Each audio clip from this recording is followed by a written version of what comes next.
Greetings and welcome. My name is Aaron Craig with Beyond Us Games, and in this small series, I want to talk about data structures. Specifically, the data structures inside of GameMaker Studio. But for this introductory video, I want to go over what data structures are, why they're important, and why you might want to use them in your games or just programming in general.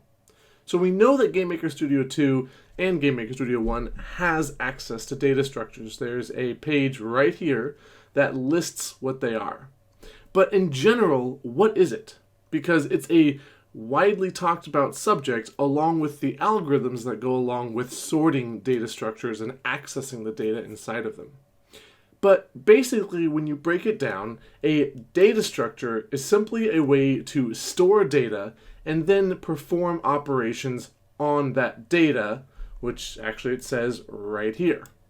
So they are no different than just storing that data in some format and then having a predetermined set of functions that you can access on it.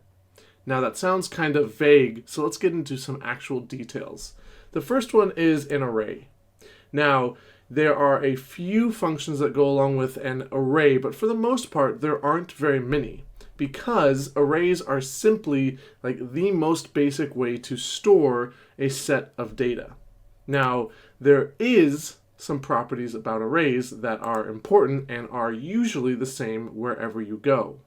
An array is a set of data that is linked together by indices like this. So if you have an array of names and you want to access the first name, you would say that array name followed by square brackets with 0.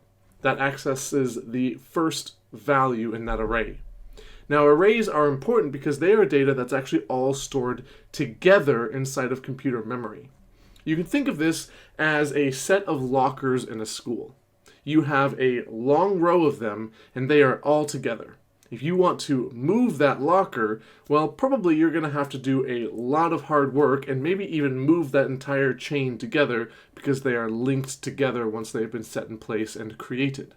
And that's the same thing for arrays. Now, the GameMaker Studio 2 arrays are very generous. They are actually not a basic data structure like you might find in other languages. They are a dynamically sizing array that can actually hold multiple different data types, which is not normal. If you go into Java, C++, really any other language and try to access an array, you need to set the size of the array when you make it, because arrays don't dynamically resize. You can't add more data to an array once it's full, unless you copy it over and so on and so forth. And you usually can't add different data types like numbers and strings. That's not allowed. But GameMaker Studio, they are making it very easy and very simple, and arrays are dynamically resizing with multiple data structures, data types allowed inside of them, which is very handy. That's an array. That's pretty much the most basic data structure that you can get, and that is the component of most of the data structures inside of GameMaker Studio 2. So let's go down here in a list. We have stacks.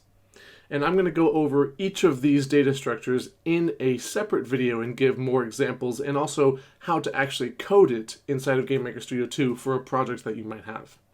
So the first thing we have is stacks. Now, a DS stack in real life you can imagine as a sink full of dishes, okay? It is called last in, first out. So if you have a sink full of dishes and you place something on top, that newest addition is really the easiest thing to get out, and in our data structure case, the only thing that can be gotten out. The functions that deal with them are called push and pop, and a few others like destroying, creating, getting the size of, so on and so forth. But for the most part, inside of a stack, you are going to be pushing and popping. What that means is you are going to be adding a new item on top of this data structure, and the only value inside of this data structure that you can access is that most recently accessed one. So if you have a sink full of dishes and you put something on there, you can't, according to our data structure, reach down below and grab something from the very bottom. That's not how a stack works. Anywhere else inside of computer science, you can't use a stack that way because it has been set and determined that a stack says you put things on top, like dishes or a sheet of paper, and that is the only thing you can access. If you want to get to the bottom of the stack, you have to go through one at a time, taking them off until you get to the very bottom. And by the time you're at the bottom, you have popped everything off of the stack, and all of a sudden the stack is now empty. Unless you saved it somewhere else, all of the data that was inside of there is now gone. So a stack is like a sink full of dishes. Then you've got a queue. Now you know a queue most likely because you've probably waited in a line. They are a first in, first out, which means that if you go to a grocery store or a DMV or anywhere that has a line, you get in it, your position is maintained. You are in the back and you slowly move forward. You are dealt with in the order that it is seen to. Now, you would not want to confuse a stack and a queue, especially at a grocery store, right? Like, you go to a line, and all of a sudden, if you're in front and it turns into a stack, only the people getting added at the end are going to be served because it's that last in, first out. No, a queue is important because it is a ordered stack, an ordered queue that is first in, first out, and it goes in that order. And these are the functions that you have to do that. You can get the size and you what's called NQ and DQ. So you DQ to get the value from the head of the queue, and then you NQ to add to the top of the queue. And then we look at lists. And lists are exactly what they sound like, a list, which you've probably made lots of times in your life. They are things that can be added to anywhere inside of the data structure, and then you can check it off, you can search the list, you can take it out, you can add more, beginning, end, any position, it doesn't matter. And there's a lot more functions here, as you can see. You can add, and when you add something, you're actually going to tell it where to be added on the list, or you can just add it to the back of the list, to the top of the list, however you want to phrase that. You can add it to the end, the beginning, it doesn't matter. You can replace, you can shuffle a list because the order no longer matters. It's just things that are in the list and they can be in any order. You can set a list, destroy it, whatever. And those are all things that you probably do when you make a list yourself. You may have a very detailed list, you may just have a few things on that list, but you probably check them off in not necessarily the order that they're added, but the order that they're completed. And so a list in a data structure is very similar to a list that you've probably written yourself. Then we get into a map. The map here is not an array. So it is actually what's called a hash table. And I'm not going to get into too much of an example of that here, but basically it's also called a dictionary, and that is with key value pairs.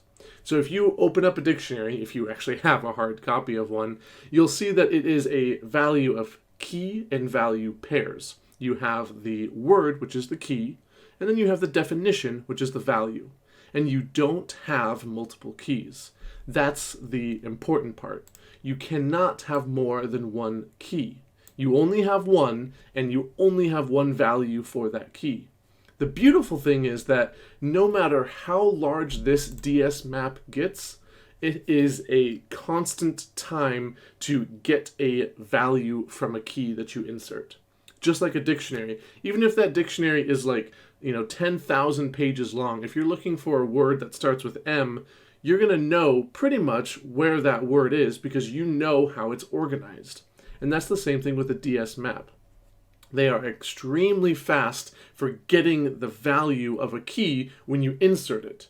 But if you don't know the key you're looking for, then it becomes very slow. And if you don't know the key you're looking for, you probably shouldn't be using a DS map, as it becomes very slow to iterate through, and there's no way to know where that's at because of how it is stored.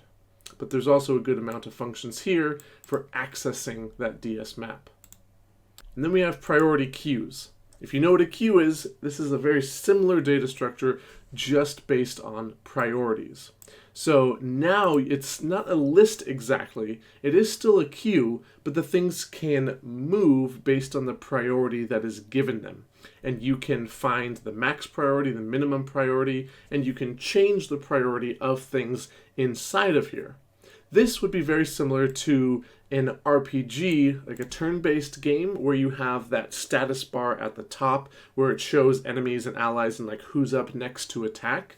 This could be a priority queue. You could implement it that way, because the enemy adds into that priority queue with a priority of 10.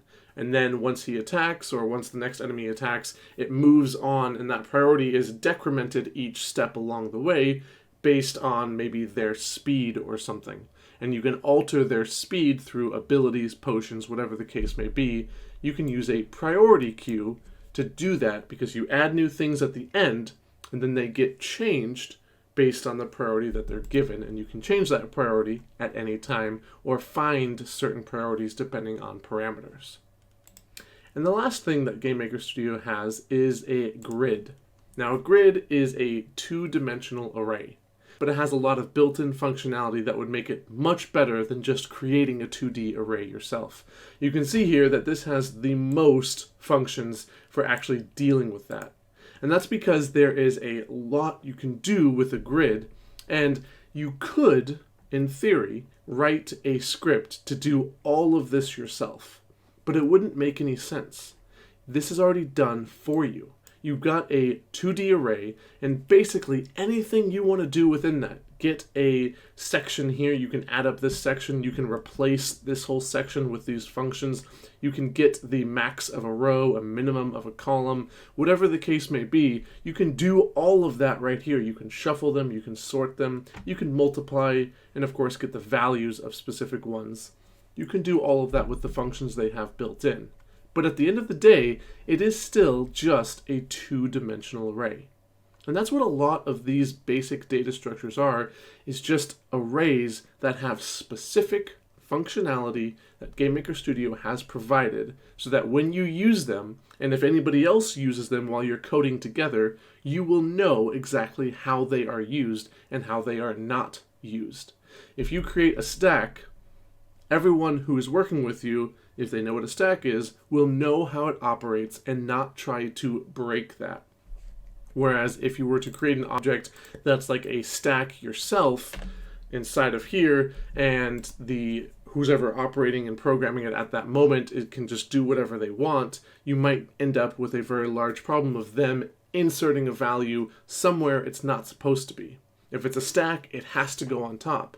And if you're using functions, there is nothing you can do except add it to the top or take off the top. But if you create it yourself and you don't have that rigid scripts and functions that you're only using, that can become a problem. And that's why I encourage you to learn what these data structures are, learn what they can do, and then see if you need them. Because you might, but you might not. Data structures are extremely valuable when you start building larger games and want to store lots of data, and you want to do specific things with that data.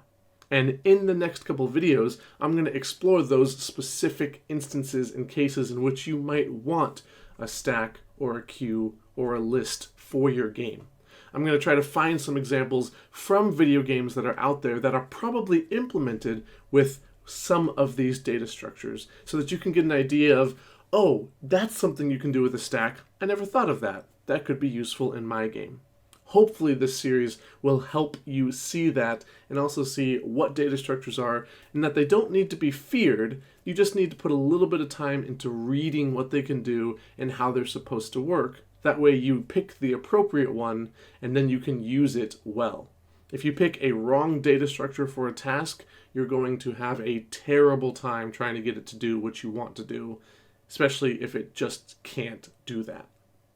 Hopefully that introduction helped. I know it's kind of long. Data structures is a huge course. If you go into college for it, you'll take lots of classes all about data structures. So this intro is a lot smaller than like a 3-term course. So hopefully that helps. If you have questions, shout out below. I tried to go into some detail, but not too much. If you're more interested, if you want to see a better breakdown of data structures, check out the upcoming videos and ask more questions. I would be glad to answer any that you have.